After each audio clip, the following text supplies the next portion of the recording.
아멘. 한 마음으로 한뜻 되어 주님 주신 길 빛 따라가는 삶, 초대교회의 모습인 것처럼 오늘 우리가 그것을 배우며 그 안에 거하게 하여 주옵소서. 한 마음으로 기도하고 한 마음과 한 뜻으로 서로를 돌보았던 그들의 삶을 오늘 함께 배우며 나아갈 때에 주님 우리에게 빛이 되어 주시고 그 길 따르는 자들로 서게 하여 주옵소서. 말씀을 주님 앞에 의탁드리며 예수님 이름으로 기도드립니다. 아멘. 할렐루야. 사도행전 8번째 말씀 전하도록 하겠습니다. 그리스도를 믿고 따르는 사람들, 1세기 당시의 사람들은 그리스도인이란 이름이 불려지기 전에 길따름이라는 이름으로 불려졌었습니다. 길따름이들, The Way Followers라는 말을 이게 당시의 이름이었어요. 그들의 길따름이라고 썼는데 예수님께서 제자들에게 또 그렇게 말씀하셨지 않습니까? 내가 곧 길이요 진리요 생명이니 나로 말미암지 않고는 아버지께로 올 자가 없느니라 말씀하셨던 그 길, 그래서 예수님이 말씀하신 그 길을 따라가는 사람들을 길따름이라고 얘기했죠. 그렇지만 1세기 당시에 사실 길이라고 하는 게 그렇게 많지도 않았고 대표적인 길은 아피아 가도라고 하는 로마로 가는 길이 길이었고 The Way라는 말은 유일한 길이었죠. 팍스 로마나라고 하는 로마의 정신을 따라서 로마로 가는 길이 평화의 길이고 로마의 지배를 받는 길이 평화를 유지하는 길이다. 그래서 그 평화라는 명목, 안전이라고 하는 명목으로 제국들은 그 백성들을 갈취하고 폭력을 행했던 그들의 역사 속에 모든 길은 로마로 통한다라고 하는 것이 통상 인식이었는데, 그런 시대 배경 속에 내가 곧 길이요라고 진리요라고 가르쳤던 그 가르침은요, 당시 사람들뿐만 아니라 제자들에게도 그렇게 당장의 설득력을 얻기가 쉽지는 않았습니다. 그런데 예수님께서 끊임없이 자신을 제자들에게 소개할 때 나를 따르라, 길 따르라, 나를 따르라고 얘기했죠. 뿐만 아니라 마태복음 7장 13절과 14절에도 좁은 문으로 들어가라.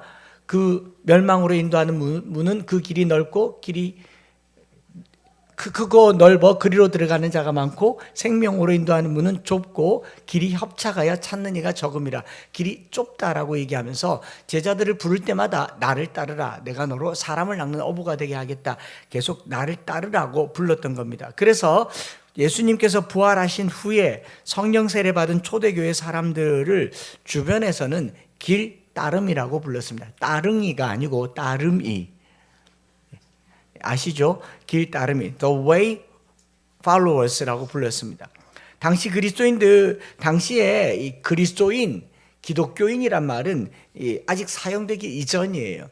이 기독교인 혹은 크리스찬, 그리스도인이란 말이 처음 사용된 기록은 사도행전 11장 26절에 만남의 안디옥에 데리고 와서 둘이 교회에 1년간 모여 있어 큰 무리를 가르쳤고 제자들이 안디옥에서 비로소 그리스도인이라 일컬음을 받게 되었더라.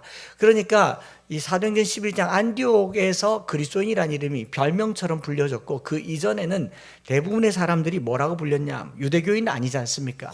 그러면 신흥 유대교도 아니죠. 개신교라는 이름 자체도 없었기 때문에 예수를 믿는 사람들을 대부분 길 따름이라고 불렀다라고 얘기를 합니다. The Way Followers라고 불렸죠. 왜냐하면 그들은 딱히 종교적인 이름도 없었고 그 집단을 구성하는 명칭도 없었지만 그들의 삶이 주변의 삶에 현저하게 차별되고 구별되는 삶의 습관과 특징들이 있었고, 그게 동시대 사람들에게 너무 현저하게 구별되었고 주목되었기 때문에 이런 사람들의 삶의 특징들이 있었다는 겁니다. 그 특징들을 나중에 사회학자들이 아비투스라는 표현을 씁니다. 아비투스는 이제 피에르 브루디웨라고 하는 프랑스 사회학자가 처음 쓰기 시작했지만 그 이전에부터 어떤 이 집단을 특정 짓는 제2의 습관, 헤비트란 말 들어보셨잖아요. 영어로 습관이라는 거죠. 아비투스, 그리스도인들의 습관.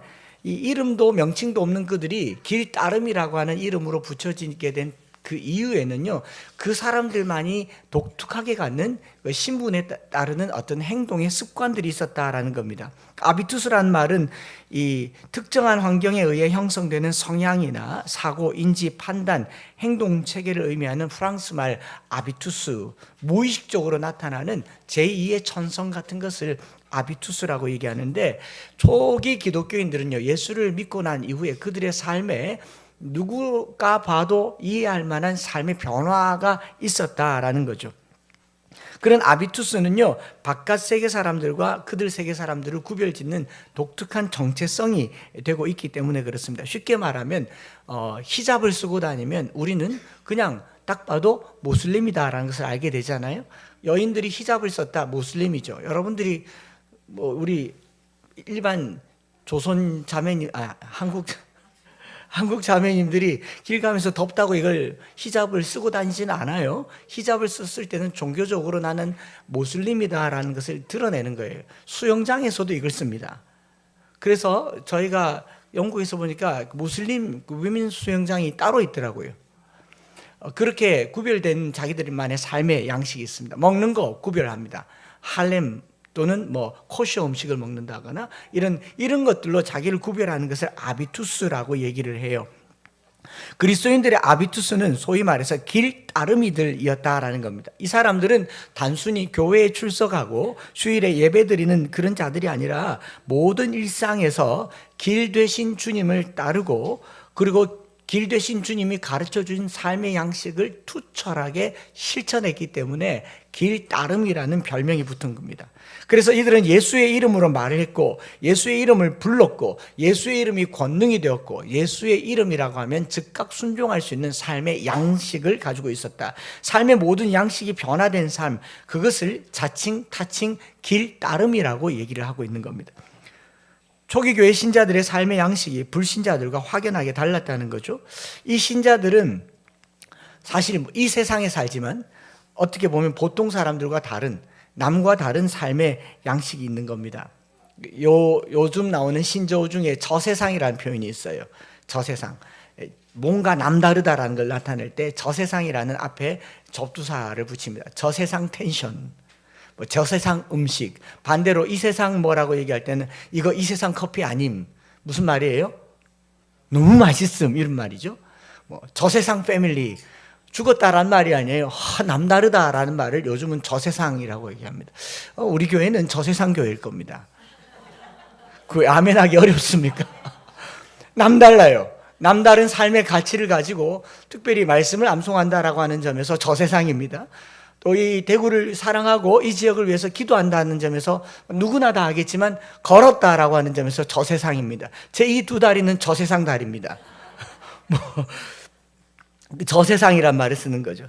어찌 보면 1세기 당시 그리스도인들은 주변 사람들에게 저세상 성도, 저세상 패밀리라는 표현으로 사용되었던 그것이 바로 길 따름이라는 표현입니다.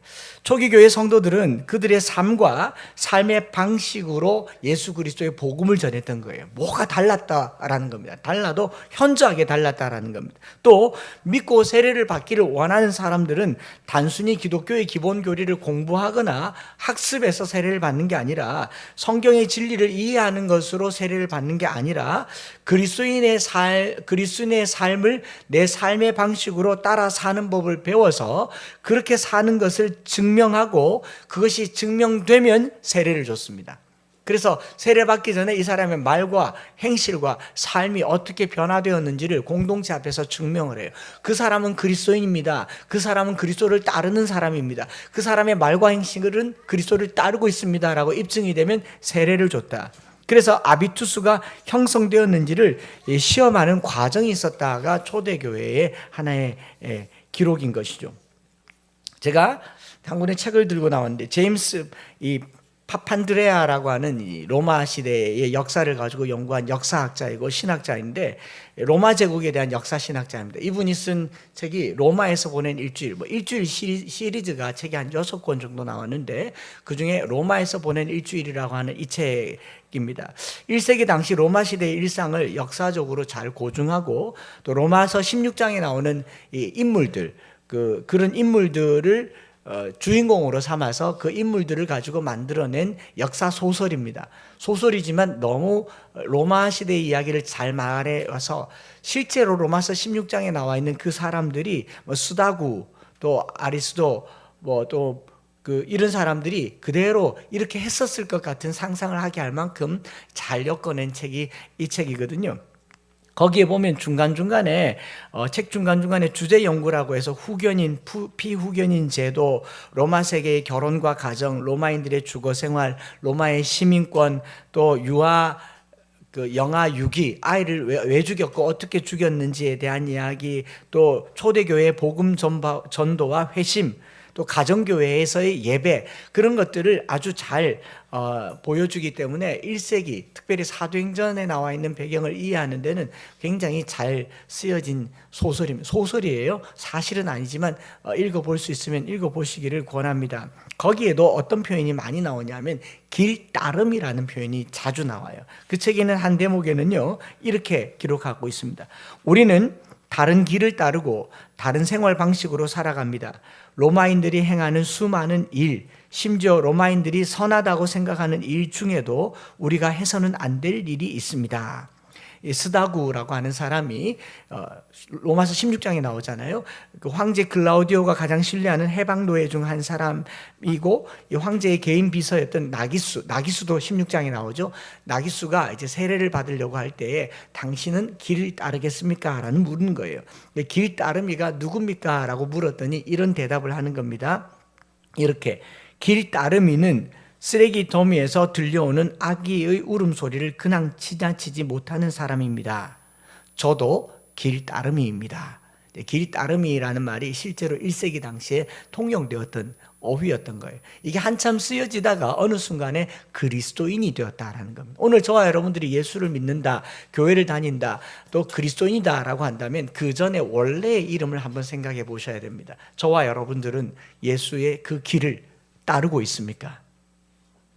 걷고 있습니까? 이게 믿는다라는 말인 거죠. 당시에 영아 유기가 빈번했던 당시 로마 제국에서 그리스도를 따르는 자들이 어떤 삶을 살았는가? 길거리에 버려진 아기, 그 아이들은 나면서부터 뭔가 문제가 있어서 로마 제국의 정서에 부합하지 않아서 그냥 버림받은 아이들, 인력시장에서 눈빛 좋고 근력 좋은 아이들을 입양해서 양자 삼아서 이 투사로 썼던 그 당시에 버림받은 아이들을 외면하지 않는 사람들, 그리스도인들이었습니다. 심지어는 로마 그 카타콤 밖에서 버려진 시신들, 그 버려진 시신들을 부활신앙을 가지고 다 회수해서 그들의 묘소를 만들어서 부활을 기다리며 장례를 치러줬던 그 거대한 카타콤의 지하 무덤과 같은 것도 길따름이들이 만들어 놓은 삶의 양상들이었다라는 겁니다. 그리고 이 책 마지막 부분에는 이런 내용이 있어요. 이제부터 우리를 그리스도인이라고 부르기로 의견을 모았습니다. 이게 안디옥 교회 이야기처럼 이제부터 우리를 그리스도인이라고 부르기로 의견을 모았습니다. 모두들 일시에 반문을 한다. 길따름이가 아니고요. 이제까지 길따름이라고 불렀는데 그리스도인이라고 부르는 것은 무슨 뜻인가요? 그리스도인이 무슨 뜻입니까? 라고 물었을 때 책에 등장하는 브리스가가 이렇게 말해요. 전 알겠어요. 그리스도인이란 말은 우리가 따름이 들이기는 한데 주님의 길만 따르는 게 아니라 주님 자체를 따르는 사람이기 때문에 그렇습니다. 할렐루야. 주님의 가르치심만 따라가면 율법주의자가 되지만 주님 자체를 따르는 사람들이기 때문이죠. 왜냐하면 그분이 길이시니까요. 그리스도인이란 크리스토스를 따르는 사람들이란 뜻이에요 라고 기록하고 있어요. 우리가 그리스도인이 된다라고 하는 것은, 그리스도를 따른다라고 하는 것은 주님이 걸어갔던 그 길을 우리도 걸어간다라는 거고, 그 가르침대로 산다라는 것을 말하는 거예요. 뭘 안다라는 게 아니에요. 산다라는 걸 말해요. 많이 알아도 그게 그리스도인 되는 길이 아닙니다. 사는 게 중요하죠. 그리스도는 우리의 길을 인도하시는 분 정도가 아니라 길 그 자체다라고 말하는 거죠. 우리는 길 대신 그리스도를 따르고 그리스도인입니다. 예수를 믿는다는 것은 이런 의미입니다. 오늘 저와 여러분들이 사도행전을 읽으면서 초대교회 사도와 성도들의 여러 삶의 양식과 정황을 내밀하게 들여다볼 기회를 이제 비로소 갖게 된 거죠. 단순히 사도행전을 읽고 설교하면서 초대교회의 부흥을 우리에게 주시옵소서, 그때의 폭발적인 부흥과 성령의 역사를 주시옵소서라고 얘기한다면 아직도 우리는 부흥과 성장주의에서 못 벗어나는 걸 겁니다. 사도행전을 다시 한번 들여다보면서 그들에게 임했던 부흥의 이면에 보여져 있는 길따름이의 삶의 정황을 보는 게 이제 우리가 사도행전을 보고자 하는 목적이에요. 초대교회의 부흥, 폭발적 성장, 그리고 세계 선교, 선교적 교회, 저는 사실 여기 관심이 없습니다. 주님이 우리에게 복음을 전하라고 얘기했지만 이 복음 전하는 가장 첫 번째 단추는 길을 따르는가에 대한 이야기입니다. 교회가 얼마나 커가느냐, 복음이 얼마나 빨리 확산되느냐, 그건 영웅주의의 이야기예요. 그 이전에 반듯하게 필요한 게 나는 길을 따르는가. 여러분, 산모가 아니라 아내가 연약하고 출산할 기력도 없는데 아이를 낳는 것을 사명이라고 여기는 가정은 없을 겁니다. 엄마가 중요하잖아요. 그러지 않습니까? 우리 출산율이 낮은 여러 가지 이유 중에 하나는 아이를 감당할 재력을 갖지 못한 이 사회 구조 때문이지 않습니까? 마찬가지로 교회가 성장하고 부흥하기를 원한다면 그 이전에 오늘 교회가 건강한가, 길을 따르고 있는가를 헤아려 보아야 되고요.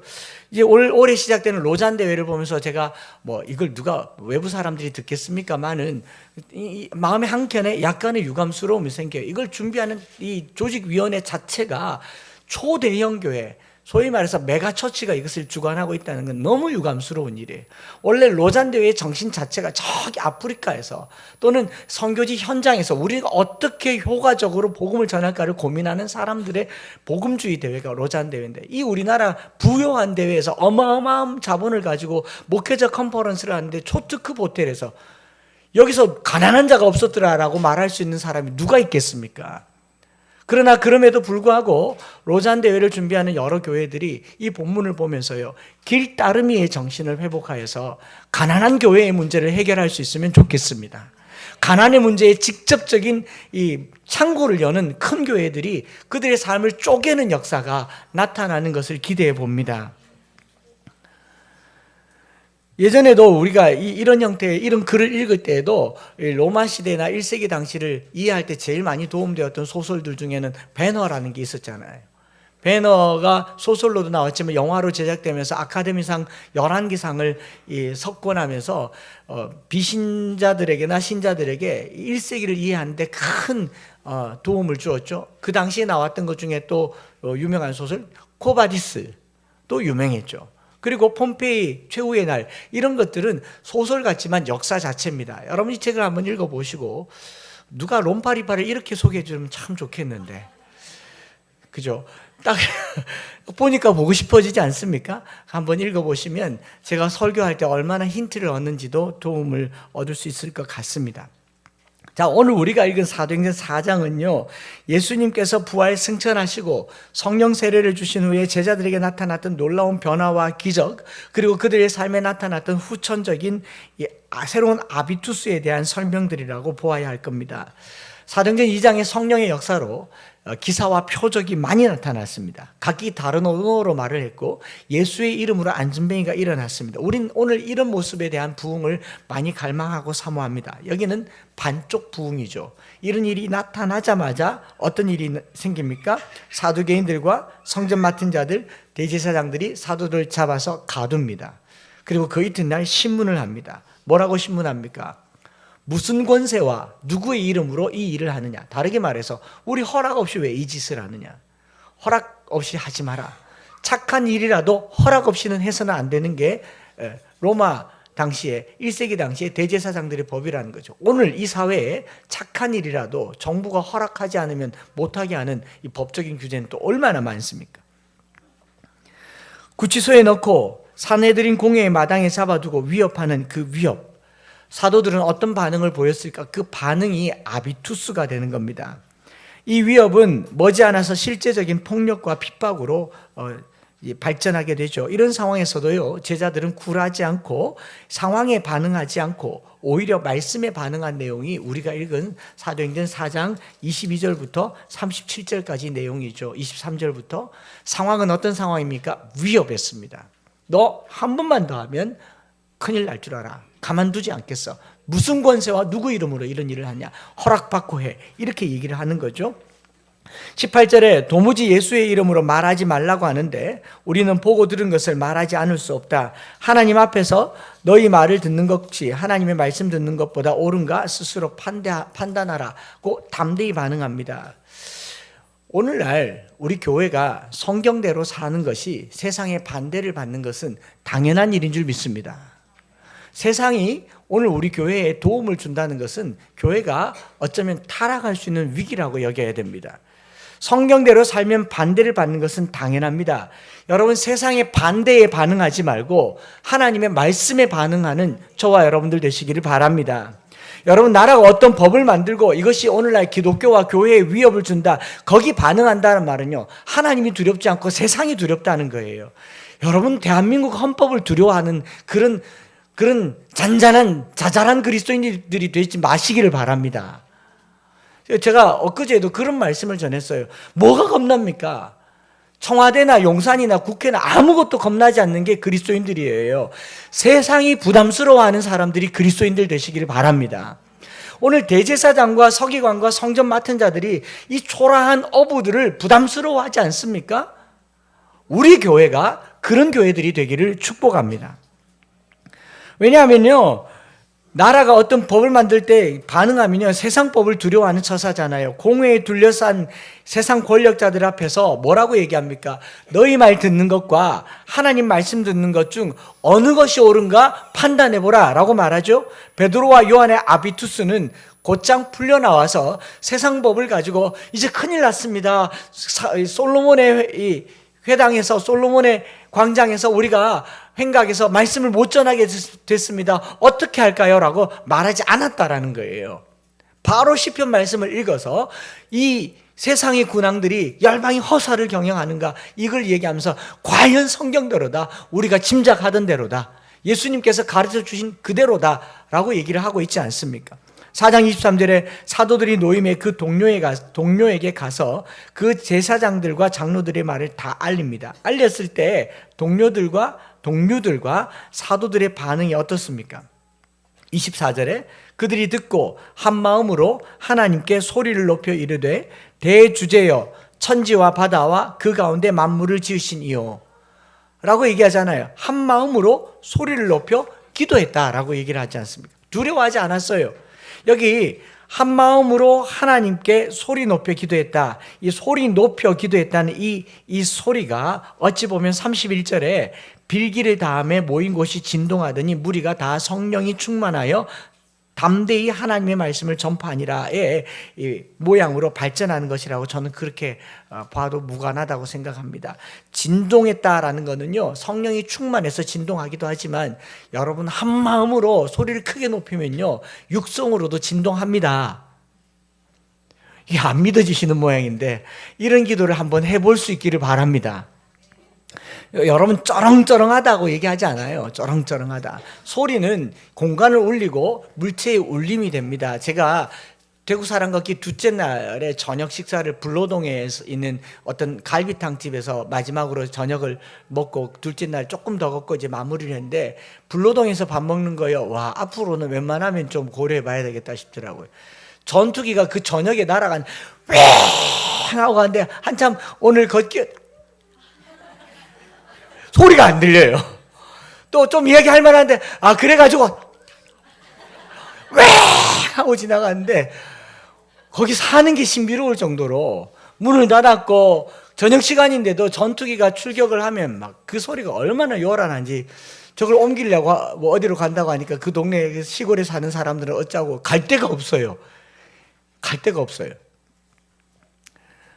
여러분, 가끔 우리가 그 소리 지르고 주여 주여 부르짖는 것을 사람들이 이상하게 여기고 크게 소리 질러 기도하면요, 이상하다, 뭐 광신 같다, 미친 것 같다, 정신이 나간 것 같다, 무슨 신앙생활 저렇게 과하게 하노, 빠진 것 같다, 이렇게 얘기하지만요, 여러분 그렇지 않아요.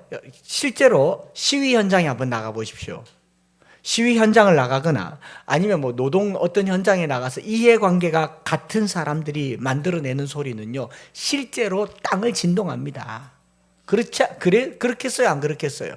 광화문을 가든지 어디야, 여기 서초동을 가든지 간에 이해관계가 같은 사람들이 내는 소리는요, 땅을 진동해요. 대학 때 그 대학 광장 앞에서 반전 물러가라 할 때는요, 땅을 진동했어요. 저는 그렇게는 안 했습니다. 하물며 그리스도인들이 지금 위협을 받고 박해를 받고 죽음이 기다리고 있는 신앙생활을 할 때 한 마음으로 한 소리를 내어서 크게 기도하는데, 지금처럼 고요하게 점잖하게 주님 너무 위험해요, 자꾸 하지 말라 그래요, 어떻게 하면 좋아요, 정말 주여 알려주세요, 살려주세요, 좀 안 하게 해주세요, 그랬겠습니까? 뭐 잘못했습니까 내가? 여러분, 이걸 신사적이라고 할 수 없어요. 초기 기독교인들은 함께 모여서 같은 소리를 내고 큰 소리를 냈을 때는 위협 앞에 있었고, 실제로 그 위협을 경험하고 있기 때문에 소리가 커질 수밖에 없습니다. 사무엘상에 한나가 너무 속이 상해서 입을 닫고 입은 여는데 소리가 나오지 않는 그 상, 이런 한 번 정도의 기록을 제외하고 성경의 모든 기록은요, 부르짖는다와 매칭되어 있습니다. 그래서 우리가 오늘 이 시대에 기도할 때 한 번쯤 고민해 봐야 됩니다. 초기 사도와 성도들 기도, 소리 높여 기도했습니다. 그 소리가 땅을 진동했고 또 성령이 충만했습니다. 제가 88년도부터 소록도를 꽤 오랫동안 해마다 다녔었는데, 그 소록도에는 수요 정오 기도 선교회라고 있습니다. 기도 선교회에서 매 수요일마다 100여 명이 넘는 사람들이 북선교회에서 그 마당 앞에서 큰 정자나무에서 소리를 내서 기도하는데, 실제로 땅이 진동했습니다. 제가 들어도 진동을 해요. 너무 소리가 크니까 마루이기도 하지만 그 모연 소리가 쩌렁쩌렁 주의하는데 소리가 큽니다. 사모함이 컸다는 거죠. 그들이 병 낫기를 위해서 기도했겠습니까? 한센시 병 낫기를, 그거 기도한 게 아니에요. 육지에 있는 가족들, 자녀들, 교회들, 하나님 나라를 위해서 기도한 겁니다. 중보기도 제목을 가지고 기도한 거예요. 땅이 진동하더라고요. 불과 이틀 전에 다녀온 이 인천에 있는 기도원이었던 교회, 얼마나 많은 사람들이 모이는지. 8시에 집회가 시작되는데 7시에 이미 자리가 없어요. 7시에 가면 옆 건물에서 영상으로 앉아야 됩니다. 주차할 곳이 없어서 저 밑에 서부 여성회관에서부터 셔틀을 돌려서 걸어 올라가거나 그 셔틀 타고 올라가야 되는데, 그분들의 기도하는 소리를 들으면요, 얼마나 진동하는지 제 가슴이 진동했어요. 제가 이번에 또 가면서도 와, 이런 진동 정말 진동이구나 생각을 했습니다. 주여라고 외치는데요, 땅이 진동하고 가슴이 울리는 그런 소리들이 있었다라는 것을 말하고 있죠. 제자들이 그 맞닥뜨린 상황에서 두려움으로 반응했더라면 이런 소리 못 냈을 거예요. 담대함이 소리를 만드는 겁니다. 두려움으로 소리를 내는 건 공포감에 절어 있는 겁니다. 주여, 주여, 주여, 주여, 그랬겠죠. 그러나 하가마옵시고 과연 그들이 이렇게 했습니다라고 말할 때 담대함은요, 기도의 소리가 다른 줄 믿습니다. 주여가 아니고 주여였습니다. 그 울림이 있었다는 거예요.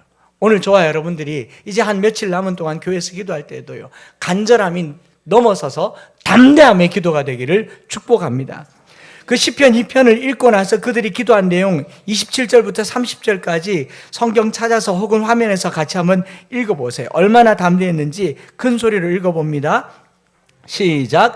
과연 헤롯과 본디오 빌라도는 이방인과 이스라엘 백성과 합세하여 하나님께서 기름 부으신 거룩한 종 예수를 거슬러 하나님의 권능과 뜻대로 이루려고 예정하신 그것을 행하려고 이 성에 모였나이다.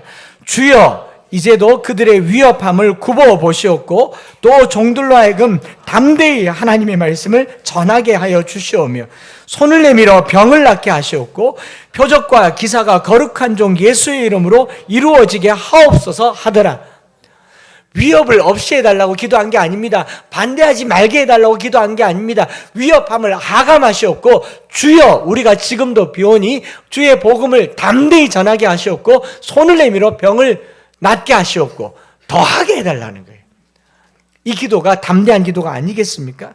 말씀을 붙들고 기도했더니 더욱 담대해졌더라. 이게 그들의 아비투스입니다. 오늘 한국교회가 나라법 하나 가지고 뭘 그렇게 두려워가지고 벌벌벌벌 떨면서 권력을 모읍니까? 정치적인 행동을 합니까? 기도하시기 바랍니다. 기도하는 게 가장 능수잖아요. 무슨 서명운동을 해요? 시장은 서명 날인된 사람의 숫자를 무서워할 수 있지만 하나님은 성도의 기도에 움직이시는 분이십니다. 위협받는 제자들의 반응은요, 더욱 담대했어요. 위축되지 않았습니다. 굴하지도 않았습니다. 여러분, 예수 믿는다는 것 때문에 어떤 손실과 손해와 고난을 두려워하지 않는 것이 길 따름입니다.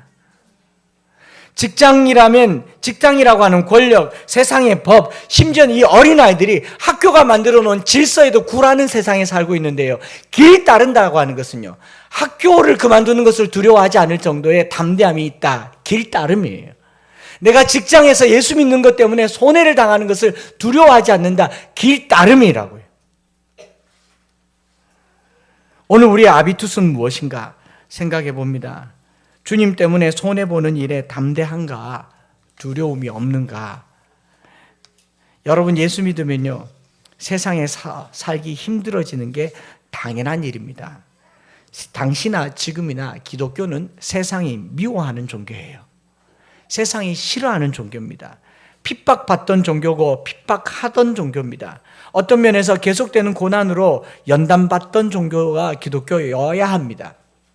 여러분, 교회 다니는데 너무 평안하다. 그게 문제가 있을 겁니다. 성도에게 영광은 고난입니다. 성도에게 영광은 손해보는 겁니다. 박해고요. 성도에게 면류관은 억울함이에요. 오늘 성경이 그걸 보여주고 있는 겁니다. 4장의 내용은 성령 충만 받으면 세상이 더 시끄러워진다. 세상을 요란하게 하는 사람들이 성도들이에요. 여러분, 세상으로부터 그거 하지 말라고 욕먹는 게 기독교입니다. 왜냐하면요, 복음은 사람을 바꾸고 세상을 바꾸는 일이기 때문에 교회가 세상을 바꾸려고 하니까 시끄러워지는 게 그게 복음입니다. 교회가 세상을 못 바꾸면 어떤 일이 일어납니까? 세상이 교회를 바꿉니다. 우리가 세상 법에 저항하지 않으면 세상 법이 우리를 순응하게 만듭니다. 아는 분인데 유명한 판사시죠. 판사분께서 청소년 사역을 하시는 판사분께서 목사님들과 세미나 하면서 그렇게 말하더라고요. 그래도 우리가 법과 싸워야 될 것은 법은 관념을 만들고 관념은 문화를 만들기 때문에 법을 정할 때 그 법이 정해지지 않도록 싸우는 것이 또 우리의 일이라고 하지만요, 저는 법에 관심 없어요. 법도 모르고. 그러나 제가 관심 있는 법은 성경입니다. 성경이 말하지 않으면 세상 그 어떤 법도 관심 갖지 않는 게 우리의 힘입니다. 할렐루야. 아닌가요? 성경을 따르는 게 성도의 삶이에요. 기독교는 세상을 바꿨는데 지난 2000년 동안 세상이 기독교를 바꿨어요. 2000년을 기점으로 전반전은 그리스도의 십자가의 승리였습니다. 그렇지 않습니까? 그런데 지난 2000년 동안, 특별히 300년 이후로 지난 2000년 동안 우리는 역전패를 당하였습니다. 다시 성경을 읽으면서 사도행전을 통하여서 연장전, 후반전, 연장 후반에 재역전을 꿈꾸는 저와 여러분들의 교회가 되기를 축복합니다. 이런 박해 앞에서 초대교회 성도들이 뭘 했느냐? 기도했잖아요. 24절에 한 마음으로 하나님께 소리를 높였다. 제가 여러 번역을 봤는데 거의 번역은 비슷한데 유진 피터슨 목사님의 메시지 바이블이 좀 특별한 번역을 썼더라고요. They lifted their voices in a wonderful harmony in prayer란 말이 있어요. wonderful harmony. 소리 자체가 같은 뜻으로 한 마음으로 소리를 질렀더니 그게 그렇게 아름다운 소리가 되었다. 조화로운 소리가 되었다. 하나 되어 기도하는 그 모습과 소리를 이 유진 피터슨 목사님은 아름답다라고 얘기했고요. 제가 엊그제 가서 기도원에서 들은 그 기도 소리는요, 정말 그 자리를 떠나고 싶지 않을 만큼, 기차 시간 때문에 내가 왔지 끝까지 앉아있고 싶을 만큼 사모함이 되더라고요. 그런 소리를 경험해 봐야 기도를 하게 됩니다. 인천 갑시다. 저는 이렇게 말하지 않았고요, 인천에서 이렇게 말했습니다. 이 모임에 이 소리를 대구로 가져가겠습니다라고 말하고 왔습니다. 그리고 우리가 그걸 하고 싶습니다. 뭐 유튜브로 소리를 들어보면 알겠지만 제가 똑같은 설교를 하는데도 얼마나 상기되어 있는지, 얼마나 크게 주여라고 부르는지 그건 제가 한 게 아니고요.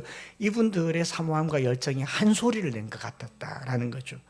그리고 그 기도의 결과로 32절부터 37절에 역사가 나타나는 겁니다. 평안을 달라고 기도하지 않았어요. 담대하게 해달라고 기도한 겁니다. 그 담대함이 나타난 삶의 결과가 32절부터 37절까지입니다. 성령 받은 공동체가 담대하게 복음을 전하고 담대하게 삶을 나눴어요. 담대하게 자기 소유를 내어놓는 일에 대한 내용이 32절부터 37절입니다. 그들의 아비투스, 길 따름은 세상의 위협 앞에 담대했습니다. 그들의 아비투스, 길 따름은 담대하게 큰 소리로 기도하였습니다. 그들의 아비투스, 길 따름은 자신의 주머니와 소유를 여는 일에 담대하였습니다. 그들의 아비투스, 길 따름은 타인의 필요와 그들의 가난을 이해하는 일에 담대했습니다. 공감했고 담대히 손을 내밀어서 병을 낫게 하듯이 가난한 사람들에게도 담대히 손을 내밀어서 내 것을 그에게 주는 일에 어김없고 아낌없었습니다. 이것을 저는 담대함이라고 얘기할 것 같습니다. 여러분, 나눠주는데요, 용기 없으면 나눠줄 수가 없습니다. 내 필요가 있잖아요. 내 수요가 있잖아요. 여러분, 기도하는 일에도 담대했고 복음을 전하는 일에도 담대했고 나누는 일에도 담대했다. 이게 아비투스였어요. 성도의 삶에요, 거침없고 어김없고 담대했던 삶이 아비투스였다라는 겁니다. 실제로 여러분 1세기 사람들 대부분이 가난했습니다. 종이었고 노예였고 노비였어요. 그들이 5,000명 모였다고 과연 부흥이라고 말할 것 같습니까? 5,000명 모였는데 먹을 게 없었던 게 그들의 삶입니다. 들판에 모였는데 먹을 게 없어서 제자들이 보내소서, 모인 사람들을 보내야 하던 게 5,000명이 들판에 모인 사람들이었어요. 그렇지 않습니까? 오늘 우리 교회가 갑자기 부흥해서 1,000명이 오늘 와가지고 막 여기저기 막 인산인해로 예배를 드린다. 주방이 난리 납니다. 어떻게 나눔해야 되지? 숟가락도 없고 밥그릇도 없고 젓가락도 없고. 숫자의 문제가 아니었다라는 거죠. 이런 상황에서 부흥이 무엇이었습니까? 숫자가 많은 것을 말하지 않습니다. 모두가 다 타자가 되는 겁니다. 내가 배고픈데 저 사람은 배고프지 않을까? 저 사람은 어디서 왔을까? 저 사람은 뭘 하고 살까? 저 사람은 어느 동네에서 살까? 저 사람은 아이가 있을까? 저 아이는 건강할까? 저희 교회에 모 권사님 중에 호기심이 아주 많은 권사님이 계세요. 만나면 궁금해해요. 어떻게 지내나? 잘 지내나? 밥은 먹었나? 어디 가면 어디 지내는지. 주일날 출근을 해서 교회를 못 와도 이 유튜브로 하나 보면서 누구는 왔는지 관심이 많은 분들 계세요. 저는 그게 성도의 삶인 것 같아요. 내가 타자가 될 때 부흥이 일어납니다.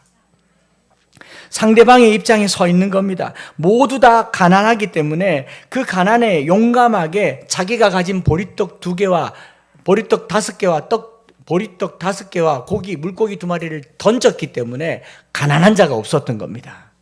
그 아이는, 예수님 앞에 있던 그 아이는 뭐 많아서 가져온 게 아니고 유일하게 하나 가졌는데 자기가 보니 5,000명이 다 먹을 게 없어요. 그래서 이거라도 괜찮겠어요? 라고 물었던 그 아이, 탐욕과 자기 것밖에 모르는 그 아이가 자기 것을 내놓았을 때 그 길 따름이 나타나는 겁니다.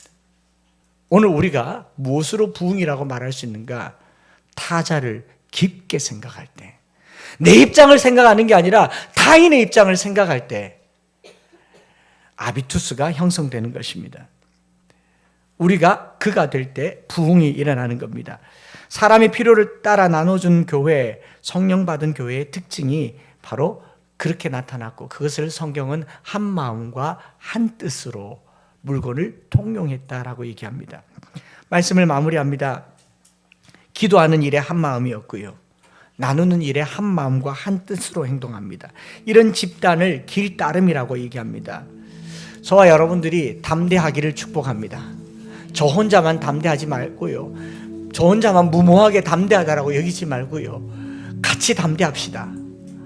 제가 그 길을 걸을 때요, 뭐가 일어나겠습니까만은 그래도 함께 걷는 그 걸음들 때문에 더 담대해져요. 서울에서 내려왔더라고요. 택시 영업하시는 집사님이 걷는 소식을 듣고 오전 영업 끝내고 KTX 타고 내려와서 마지막 걸음을 걷고 올라가서 야간 영업을 또 했대요. 제가 서울 사람의 걸음걸이에 빚을 졌으니까 한 번 걸어 줘야겠다. 안 된다고 하잖아요. 이게 나만 담대하는 거잖아요. 같이 갑시다 해야 한 마음과 한 뜻이 되는 거지 않습니까?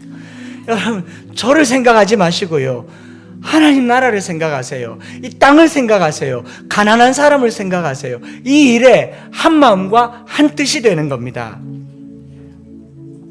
제가 지난 몇 주간 동안 인천에 있는 그 기도원, 그리고 앞으로 가게 될 몇몇 기도원 집회에서 저 기도를 그렇게 뭐 뜨겁게 할 줄도 모르고 길게 오래 할 줄도 모르는데 그저 말씀 선나 암송했다는 것, 그게 전부일 텐데 왜 그 기도원에서 저를 집회하게 할까를 여러 번 하나님께 여쭈었습니다. 하나님께서 제게 주신 마음이 그거예요. 야, 너 이런 기도 소리 못 들어봤지? 너 이렇게 기도 한 번도 안 해봤지? 아직 살아있는 교회가 있어. 아직도 기도하는 교회가 있어. 너 이 기도 엠마오 교회에 심지 않을래? 주님이 저를 보내서 선행학습시킨 거예요. 하고 싶어졌습니다. 금요일날 303 비전 금요기도회를 하고 싶어졌습니다. 수많은 엄마와 어린아이들이 와서 기도하는 것을 간마음으로 소리를 질러서 땅이 진동하는 소리를 듣고 싶어졌습니다. 옥상에 가면 옥상이 진동하는 소리가 있어요. 팬 돌아가는 소리. 아랫집에 고기 구우면 옥상이 진동을 해요. 3층이 기도하면 건물이 진동하는 기도가 여기 있기를 원합니다. 그 꿈을 갖게 됐습니다. 그거 그냥 뭐 인간적인 그런 게 전혀 아닙니다. 한 마음으로 기도하면 하나님 나라를 위해서 간절하게 기도하는 거잖아요. 이제 금요일 저녁 8시에 여기서 기도회 하러 오려면 7시에 와야 될 겁니다. 7시 아래층에 와서 국밥 먹고 올라와야 될 겁니다. 8시 되면 이미 자리가 없을 겁니다. 8시 되면 옥상에 가서 아고와 함께 영상으로 예배를 드려야 될 겁니다. 그런 상상으로 마음이 얼마나 들뜨는지 몰라요. 금요일은 우리 교인들만을 위한 금요일이 아니라 모든 사람들이 여기 와서 대구를 위해서. 여러분, 주암산이 가보세요. 저기 뭐 무학산이 가보세요. 없어요. 대구가 안 된다 하고 얘기할 게 아니라 큰 교회에서 모여서 연합 집회만 할 게 아니라 구석구석에서 기도하는 사람들이 한 소리로 주여 부르짖을 때 그게 아비투스가 되는 거예요. 담대함으로 자라가는 겁니다. 담대하게 기도하고 담대하게 복음을 전하고 담대하게 내 삶을 쪼개어서 나누고, 그게 우리의 교회의 모습이 되기를 간절히 소망합니다. 담대했어요. 한 마음 한 뜻으로 일체감을 가지고 그 믿음의 결과로 부흥이 나타난 겁니다. 오늘 저와 여러분들이 그 담대함을 얻기 위해서, 길 따르는 무리가 되기 위해서 두려워 말라 너와 함께함이니 놀라지 말라 나는 내 하나님이 되리니, 하나님이 함께한다고 하시지 않습니까? 우리가 같이 기도하는 그런 공동체가 되었으면 좋겠어요. 왜 기도가 식느냐? 함께하지 않으니까. 혼자 막 부르짖어 보세요. 그 힘이 없어요. 힘이 없더라고요. 제가 그 금요기도 바로 이틀 전에 금요기도에 가서 딱 느낀 느낌이 중학교 때 주암산 기도원에 갔던 그 느낌이 왔어요.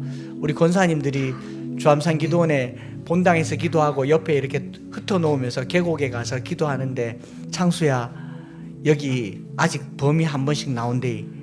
기도할 때 가만히 있으면 범이 와서 물어간다. 그럼 어떻게 하면 돼요? 아니 그러면 왜 나를 거기 데려가가지고 혼자 턱 떨가두겠어요? 범이 물어간대.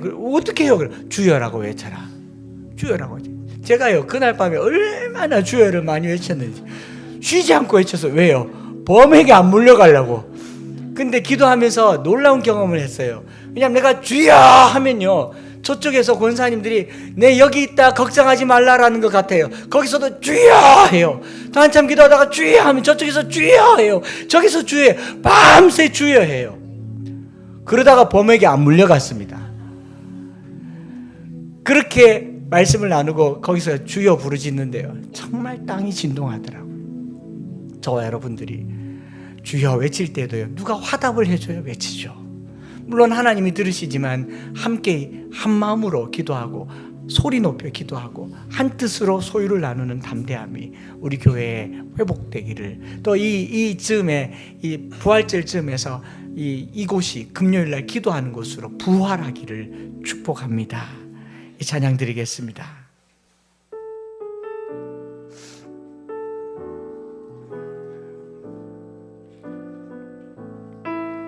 두려워 말라 너와 함께함이 놀라지 말라 놀라지 말라 나는 내 하나님 돼 무서워 말라 무서워 말라 내가 널 도와주리니 너는 마음에 염려치 말라 두려워 말라 너와 함께하며 여러분 상황에 반응하지 마세요.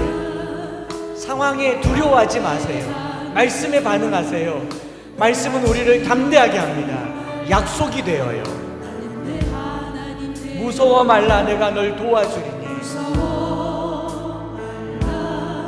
내가 널 도와주리니 너는 마음에 염려치 말라 내가 너를 굳세게 하리라 내가 너를 굳세게 하리라 내 손으로 너를 꼭 붙잡아 주리라 꼭 붙잡아 주리라 내가 너를 굳게 함이니 너는 마음에 염려치 말라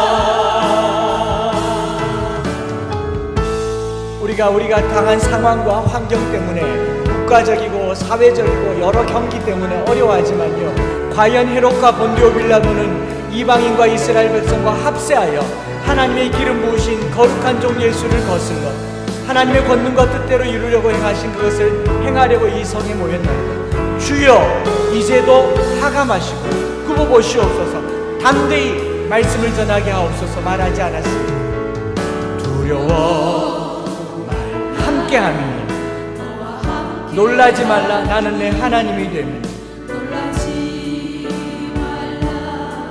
나는 내 하나님 되니 무서워 말라 내가 널 도와주리니 너는 마음에 근심하지 말라 마음에 염려치 말라 내가 너를 굳세게 하리라 내가 너를 굳세게 하리라 내 손으로 너를 꼭 붙잡아 주리라 내가 너를 의롭게 하리니 너는 마음에 염려치 마 내가 너를 굳세게 하리라 내가 너를 굳세게 하리라 내 손으로 너를 꼭 붙잡아 주리라 붙잡아 주리라 내가 너를 의롭게 너는 마음에 염려치 말라 왜냐하면 주님 말씀하십니다 나는 너의 하나님이라 나는 너의 하나님이라 하늘을 지은 창조주라 땅의 소산을 메꾸는 자 나는 너의 하나님이라 나는 너의 하나님이라 하늘을 지은 창조 땅의 소산을 메꾸는 자 너의 여호와니라 다시 한번 나는 너의 하나님이라 나는 너의 하나님이라 하늘을 지은 창조 땅의 소산을 메꾸는 자 나는 여호와니라 나의 의로 부름받은 자 나의 찬송을 부르는 자 너는 두려워 말라 내가 너를 굳세게 하리라 내 손으로 너를 꼭 붙잡아 주리라 꼭 붙잡아 주리라 내가 너를 의롭게 함이니 너는 마음에 염려치 말라 우리 오른손 높이 들고 한 번 더 선포합시다 내가 너를 굳세게 하리라 내가 너를 굳세게 내 손 아니라 꼭 붙잡아 주리라. 내가 너를 이롭게 함이니 너는 마음에 염려치 말. 우리 이 시간에 한번 합심해서 기도할 때 정말 단 한 번도 좋고 두 번도 좋고 세 번도 좋으니 주여 크게 한번 한 마음으로 큰 소리로 부르짖을 때예요. 여러분, 우리가 걱정돼서 부르짖는 게 아니에요. 염려해서 부르짖는 게 아닙니다. 담대해서 부르짖는 겁니다. 세상은 당연해요. 특별히 3040 오늘부터 성사학당 시작되는데 여러분들 머릿속에 들어있는 갖은 염려와 근심과 걱정과 세상 돌아가는 땅값, 집값, 주가 모든 것들이 두려워하지만 두려워하지 마세요. 하나님 이것을 우리에게 주신 줄 믿습니다. 그러니 붙들어 주심을 믿고 그리스도인의 정신을 가지고 담대히 기도하고 담대히 복음을 전하고 담대히 소유를 나누는 우리 공동체 아비투스 길 따르는 사람들 될 수 있기를 우리 주여 한번 부르짖고 합심해서 기도하겠습니다. 주여,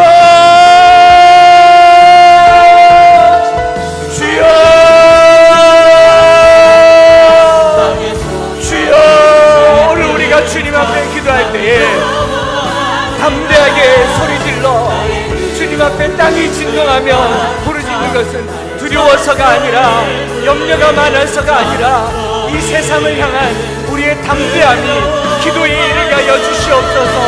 기도에 이르게 하여 주시옵소서. 내가 너를 굳세게 하리라.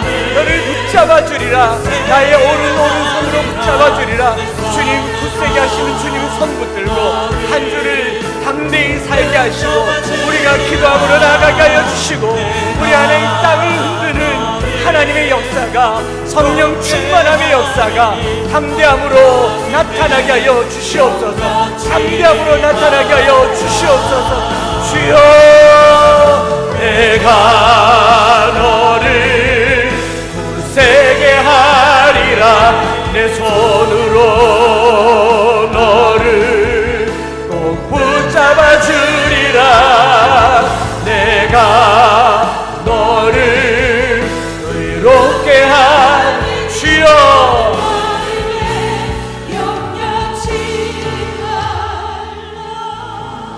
주여 이제도 그들의 위협함을 굽어보시옵고 종들로 하여금 담대히 하나님의 말씀을 전하게 하여 주시오며 손을 내밀어 병을 낫게 하시옵고 표적과 기사가 거룩한 종 예수의 이름으로 이루어지게 하여 주시옵소서.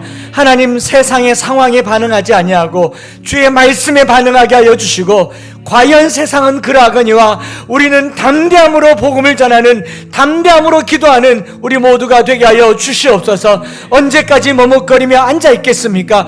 부르짖어 기도하게 하여 주시고 한 마음으로 기도하게 하여 주시고 한 마음과 한 뜻으로 우리의 소유를 팔아 나누어 주는 용기 있는 그리스도인들이 되게 하여 주시옵소서. 하나님, 오늘 우리가 이제 다시 한번 용감하게 믿음의 기치를 들기를 소망하오니 힘을 다하여 주시고 이 힘으로 담대히 복음 전하고 담대히 기도하고 담대히 나누는 우리 모두가 되게 하여 주시옵소서. 물질을 구별하여 드릴 때 용기가 필요한 줄 압니다. 하나님, 나의 필요와 수요를 따라 용기 있게 주님 앞에 12일조를 드리고 담대하게 감사헌금과 주일 예물과 선경금과 비전헌금을 드렸습니다. 드려지는 예물이 쓰여질 때도 담대히 복음이 전해지게 하여 주시옵소서. 한 주간 우리의 삶이 위축되지 아니하며 굴하지 아니하며 두려움 없이 살아갈 수 있기를 간절히 빌고 나올 때에 주 예수 그리스도의 크신 은혜와 아버지 하나님의 변함없으신 사랑하심과 성령 하나님 위로 교통 충만 역사하심이 두려움 없이 담대하게 복음을 전하고 담대하게 기도하고 한마음 한뜻으로 담대하게 소유를 나누기를 소망하는 사랑하는 모든 식구들 위해 이제로부터 영원토록 함께 있을지어다. 아멘.